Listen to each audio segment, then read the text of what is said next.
биздин клеткалар.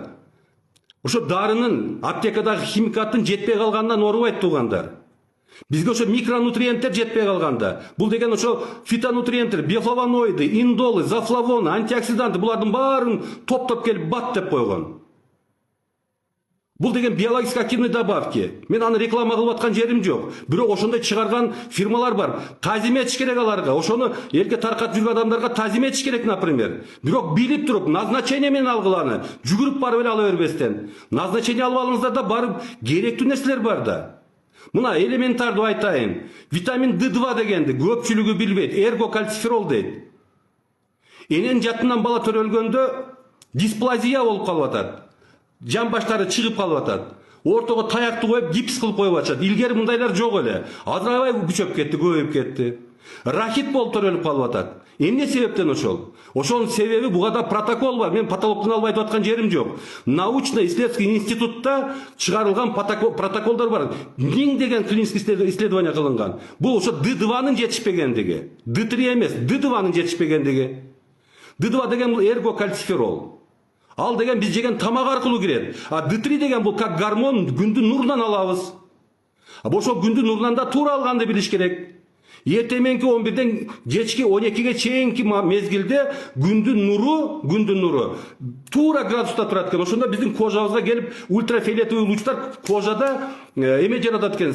Ошол кезде гана D3 деген ошо холикальциферол синтезироваться этип чыгат экен. Башка малда кереги жок. Саат эртеменки 11ден чак түшкө чейин, 12ге чейин, бирлерге чейин хотя бы 10-15 мүнөт гана загар алып койсоңуздар, ошондо D3 деген пайда болот биздин организмде. Билбеген үчүн билбеген нерсени айтпаш керек. Билген нерсеңер болсо, пожалуйста, айткыла. Анан билип билбей эле тигиндей мындай деп бизнес бар экен деп, бизнесин эч ким кыл деп айткан жок. Кылбагыла бизнесин каражо. Бирок керек нерсени алып ичишибиз керек. Өткөнкү эфирде айттым, селен деген бизде жок. Почвада жок. Аны каяктан алабыз? Цинк керек, йод керек, мед керек, витамин С деген бар. Мне аптекадагы аскорбиновая кислотаны ичели. Ал бомба замедленного действия, например. Ачык айта турган болсок. Болгону бир изомерден жасалат. Фитохимик жосом химбиолог болбосо бул киши түшүнбөйт буну. Аскорбиновая кислота деген бар. Тоннасы 90 тыйын турган. Сдачага берип коюп атат. Илгери биз дагы аябай жегенбиз ошону. Ал усвоение болбосо клеткада боорго барганда абсорбирование болот, бөйрөккө барганда реабсорбция да болот да. Ошол жерде ташка айланып калып атпайбы ошол? Болгону бир 7%дан 13%га чейин гана сиңе турган, усвоение боло турган свойствосы бар. Калганы потому что левая форма изомеров. А биздин клеткаларда, рецепторлерде молекулалар правый формасыда. Правый форма деген бул органикалык нерселер керек бизге. Жерден өсүп чыккан нерселер керек. Ошол азыр буну акыркы 20 жылда жетишпей атпайбы бизде почвада. Интернет пайда болгондон баштап биздин не только тамактанганыбыз, биздин жашоо шартыбыз дагы өзгөрүп кетти. Культура питания, ведение образа жизни баары өзгөрүп кетип атпайбы. Түндө уктачу элек башта Союз малында, саат 10да телевизор өччү болчу. Тит деп эме чыгып калчу таблица. Азыр андай эмес да, түндө аябай активный жашоо түндө болуп атат. Мына азыр мен сиздер менен отурам, саат 10да укташ керек эле. Көпчүлүгүнүн суроосу боюнча бүгүн гана өтүп атам саат 9дан баштап. Аракет кылыңыздар, кечки саат 10да укташ керек. Ана биздин клеткаларга жетпей калган витаминдер керек да. Кальций кереги жокпу? Минерал, например, крупный минерал. Ал сиңиш үчүн магний керек. Магний болбосо кальций сиңбейт. Бая мен айтып кеткен D2 деген эргокальциферол ушу боюнда бар аялга жетишпей калган болсо, балага именно кальций костный тканьга жетпей калат, фосфор мышечный тканьга жетпей калат. Мына, пожалуйста, сизге дисплазия. Рахит деген туура эмес өсүп калат. Анда магний да жетпейт, значит.